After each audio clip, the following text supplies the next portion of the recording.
Gaming used to be a niche hobby, a cheap hobby, if you will. A thing you could jump into with a halfway decent console or a mid tier PC and just enjoy. But somehow in 2025, the industry decided that gaming should be treated like a luxury hobby for the elite few who can afford a mortgage worth of a hardware. And honestly, I am sick of pretending that this is normal. Today, we're talking about how gaming is slowly being gatekept not by gamers but by pricing, by hardware expectations, and by developers who think optimization is just a suggestion, not a requirement. Let's all break it down. There was a time when buying a GPU felt logical. You paid more, you got more. Just about makes sense. But somewhere along the way, GPU manufacturers took one look at Apple and said, hey, what if we also charge more every year while giving basically the same thing? And voila, the iPhone model of GPU pricing was born. A tiny bump in performance and a slightly higher price tag, and everyone keeps pretending that this is a reasonable trajectory. But it's not really reasonable because, unlike a phone which everyone needs to function in a society, gaming hardware is optional. It shouldn't be treated like a high end jewelry. The prices pile up year after year until suddenly gaming costs more than your rent, and that's just the PC side. The console future looks bleak as well. Xbox straight up said that their next console will cost more than $1,000. Cool, fantastic, absolutely love it. Amazing goddamned direction because nothing says gaming for everyone like crushing working class gamers with our four figures. And PlayStation, well, the PS5 already costs around $700. You really think PS6 is going to magically be affordable?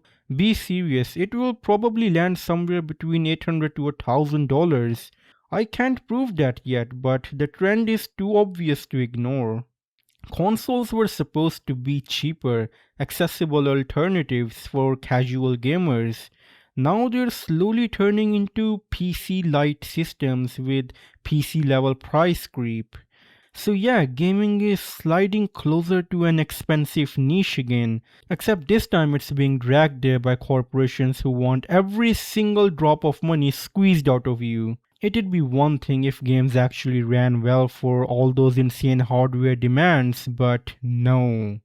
The developers look at our mid-tier GPUs and go, ah yes, this is powerful enough that I don't have to optimize anything. Lazy design becomes standard. Unoptimized messes become normalized.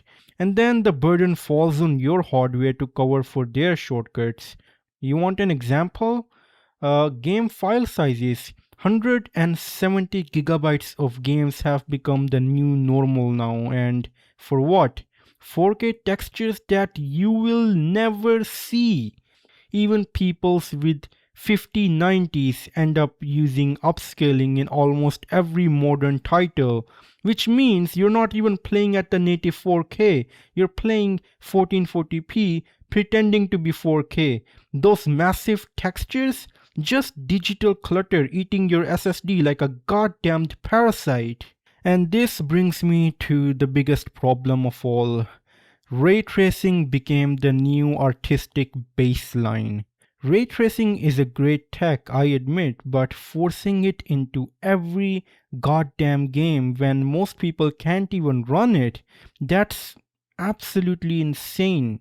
Developers are designing their art around ray tracing as the final product, meaning turn off ray tracing and your game looks like a demo from 2009.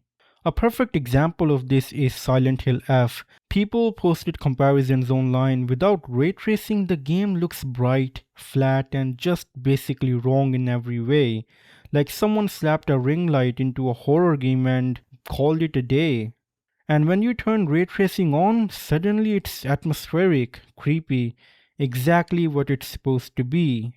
But that's the problem. Most people will not be playing the ray traced version, the real version, the intended artistic vision, the director's vision. Instead, the regular players get the discount version. Older rasterized lighting didn't have this problem. Artists had to handcraft every shadow, every light bounce, every ambience. Now it's like, why design lighting? The computer will simulate it for you. Except the computer doesn't, not on mid range machines, not on most consoles, not on older hardware. So you get muted, washed out visuals unless you enable ray tracing and pray your system doesn't melt on the spot. It goes so far as that some developers even force ray tracing now. Indiana Jones, mandatory ray tracing for you. Assassin's Creed Shadows, you can turn it off in the hub area. It's not accessibility and it's not artistic progress. This is gatekeeping through tech requirements. As depressing as all this sounds, there is one bright spot in all this. Valve. Valve is actually doing something daring, creating mid range hardware that sets a consistent, affordable standard. The Steam machine isn't trying to compete with the PS6 or the next Xbox. It's not trying to reach 8K 240 FPS with real time lighting beams bouncing off your kneecaps. It's intentionally mid range. And that's the smartest move they could make. Because when you set a standard that's reasonable, developers are forced to actually optimize. They can't rely on brute force hardware. They have to make smart decisions. Efficient engines, good performance, balanced design. Will every next developer do that? No, of course not. Some studios will always be allergic to competence, but Valve's approach nudges the industry in the right direction.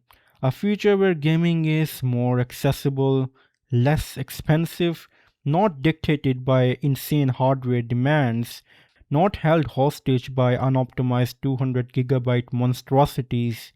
Gaming should not be gatekept by price. Gaming should not be gatekept by tech specs. And gaming should not be gatekept by developers who forgot how to optimize a shadow. If this hobby keeps getting more expensive, it stops being a hobby for most people. And that's not the future any of us want. This is it from me. Let me know your thoughts in the comments if you think gaming is becoming too expensive or if you've already priced out of certain titles. And as always, it's time for a goodbye.